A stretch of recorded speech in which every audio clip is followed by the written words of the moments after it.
The film is set in 1776, where we see a postwriter dropping a letter at our lead, Benjamin Martin's house, where he lives with 7 of his children. The kids update him about the letter, but he stays in the shed to test out the chairs he has made himself.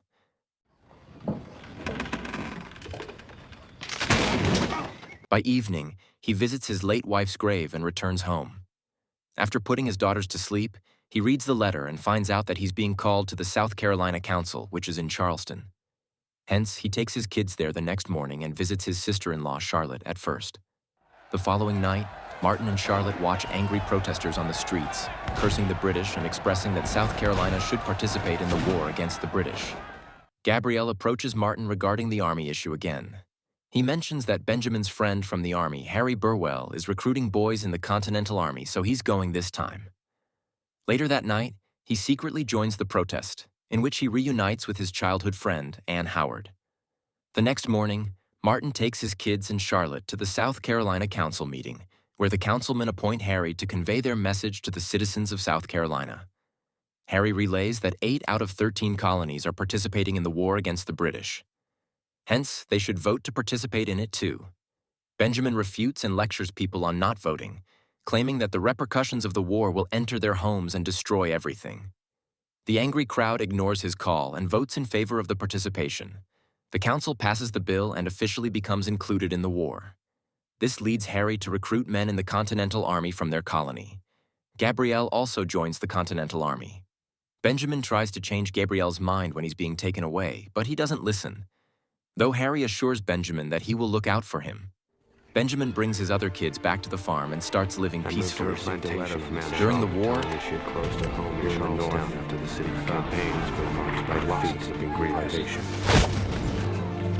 Gabriel writes letters to his brother, Thomas, whenever he gets the chance, and keeps his family updated on the army's situation and their moves. One night, Benjamin watches Thomas try on his army uniform. He takes it off of him and strictly tells him that he can't join the army until he's 17. Thomas debates, saying that the war might be over by then. Benjamin doesn't listen to him and tells him to stop dreaming about the army. The next morning, the family has its breakfast and heads to the fields to do plowing and planting seeds. Suddenly, they hear some noises coming from the river, so Benjamin takes out his gun and heads there with his kids, only to find the bodies of dead soldiers polluting the river. Benjamin knew this was going to happen, so he became on guard and headed back to protect his house from any possible intrusions. At night, while the kids are having dinner, someone's bloodied hands open their front door. An injured soldier heads inside their house, so Benjamin faces him with a gun. He becomes startled to see that the soldier is none other than Gabriel, who is bleeding to death. While everyone puts Gabriel to bed and tends to his wounds, we see the British chaotically shooting the American soldiers near Benjamin's farm.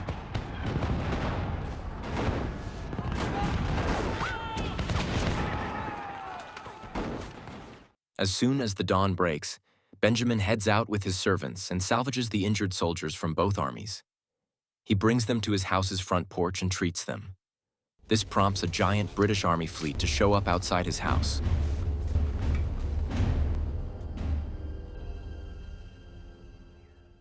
One of the colonels thanks Benjamin for taking care of their soldiers, whereas another colonel, named William Tavington, captures his servants to free them from American rule. The black servants speak for themselves and tell him that they're not slaves, but workers who work of their own free will to earn money. William also issues Gabriel's arrest after spotting him in his uniform. Thomas becomes emotional and charges at the British soldiers to save Gabriel. But William shoots him. After capturing Gabriel,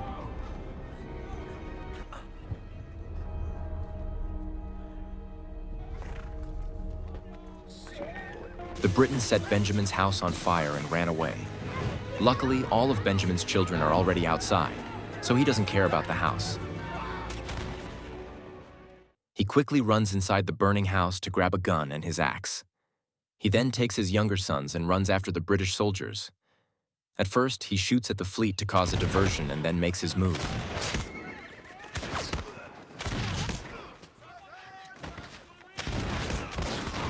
He single-handedly kills all of them with his axe and saves Gabriel, who is stunned to see his father's ferocious side. When they return home, they find it completely burnt and Thomas's corpse outside it, which brings great pain to everyone. Failing to arrange a proper funeral in such times, the family buries him beside his mother's grave and prays for his soul. Meanwhile, William returns to the army outpost and interrogates the only surviving private from the fleet that faced Benjamin's wrath.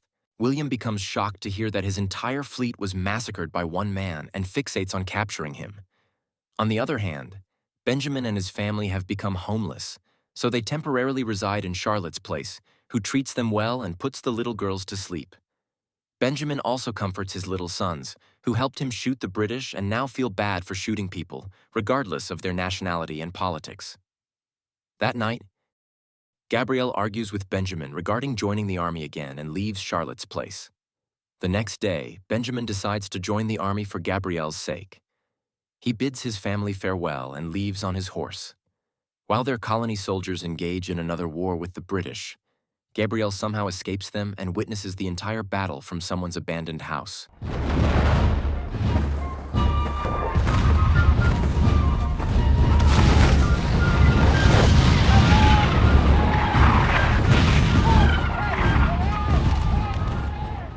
Where Benjamin tracks him down.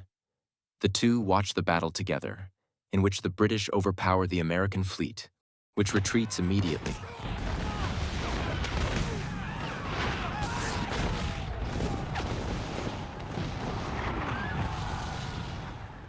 The British return to their post to celebrate another victory, whereas the South Carolina fleet mourns the soldiers who died in the battle. Benjamin visits Harry and finds out that Harry is next in line after the departure of their General Gates. Harry is certain that they're close to losing the war, as Lord Cornwallis has taken over the entirety of North America and has captured over 5,000 troops in the South, including Charlestown. Now Harry temporarily appoints Benjamin as colonel and places Gabrielle under his supervision. As a colonel, Benjamin is told to raise an army of civilians to keep Lord Cornwallis at bay in the South until the French reinforcements arrive. Benjamin and Gabrielle part ways to recruit men for their army. On the other hand, Colonel William is scolded by Lord Cornwallis for using harsh tactics against the enemies even after their surrender. Elsewhere, Gabrielle visits Anne's town, where the Britons have publicly executed some townspeople. The remaining townspeople are seen hiding in a church. Gabrielle approaches them and encourages them to take part in the war and avenge the souls of their deceased loved ones. Anne Howard also takes his side and provokes the men to take action. Before heading back, Gabrielle approaches Anne's father and asks for his permission to write Anne letters. Anne speaks for herself and excitedly tells him he can write to her whenever he likes. Contrary to him, Benjamin shows up at a bar full of drunk men who get provoked and charge at him for even daring to speak of the war.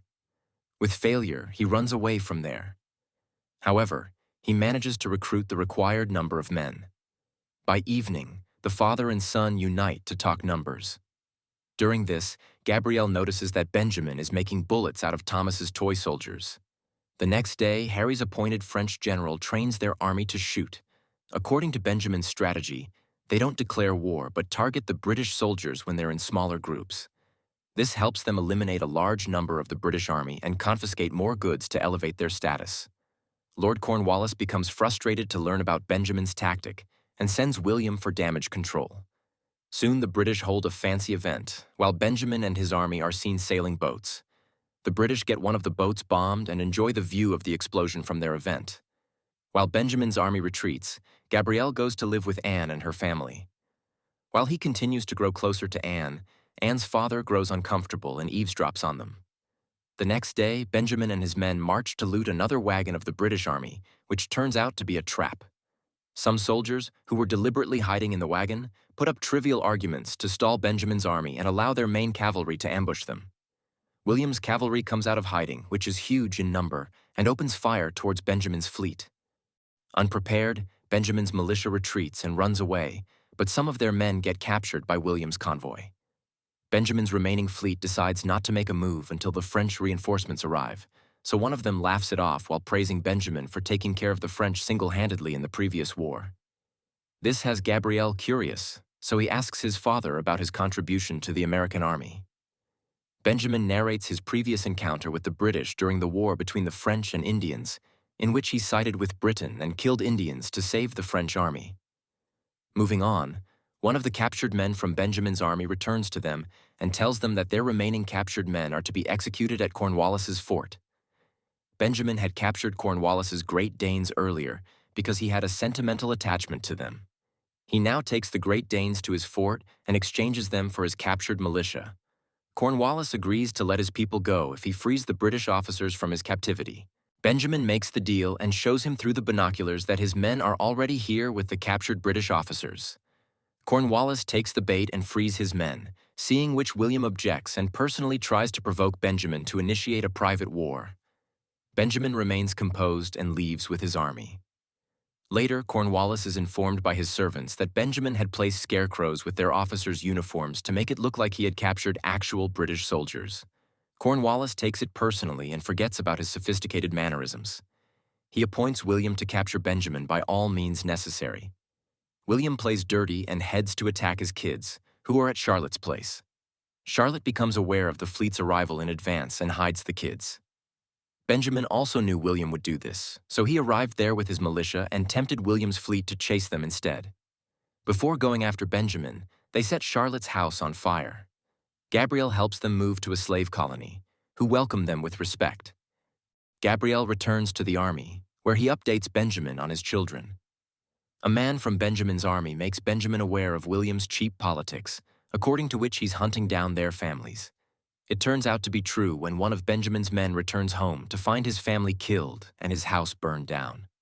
Concerned, Benjamin returns to his children to check up on them. His kids welcome him with warm hugs and love. He begins living in the black community for some time and watches Gabrielle marry Anne. After their marriage ceremony, he finally passes on his wife's necklace to Anne, which is a family heirloom. Later that day, Benjamin meets Charlotte and addresses their unspoken romance, after which they share a kiss. Soon, Benjamin and Gabrielle bid farewell to their family and reunite with their army. On the other hand, William barges into the church in Anne's town and threatens to kill them if they don't tell him Benjamin's current whereabouts. To save themselves, they give out Benjamin's location. Even after getting the info he needed, he locks the people inside the church and gets his men to set it on fire. Anna and her family were also inside the church, where they died a horrible death.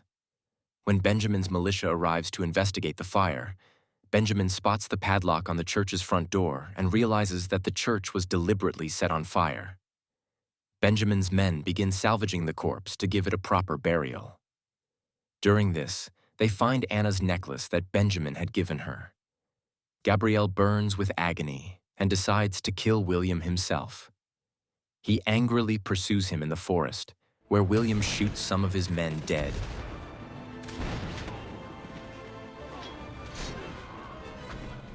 Gabrielle shoots William and goes near him to stab him with a knife, but William pulls his final move and pierces Gabrielle's stomach with his sword. By the time Gabrielle catches up to his fleet, William gets away. Benjamin discovers Gabrielle and breaks down in tears as he dies, apologizing for everything. Benjamin accepts defeat and pulls out of the army even when Harry tries to convince him of the opposite. He returns to his burnt home to bury Gabrielle alongside Thomas and their mother. There, he finds America's flag in Gabrielle's bag, which helps him muster his strength and return to the army. The reinforcements also arrive, so Harry plans to go to war instead of small attacks. Benjamin plans everything and decides to put the civilians in the front row to piss off Cornwallis, since he's against attacking civilians. Cornwallis also strategizes with William's help and outnumbers the Continental Army. Just when they think their numbers give them the leverage, the Continental Army brings out its cannons. While the war is at its peak,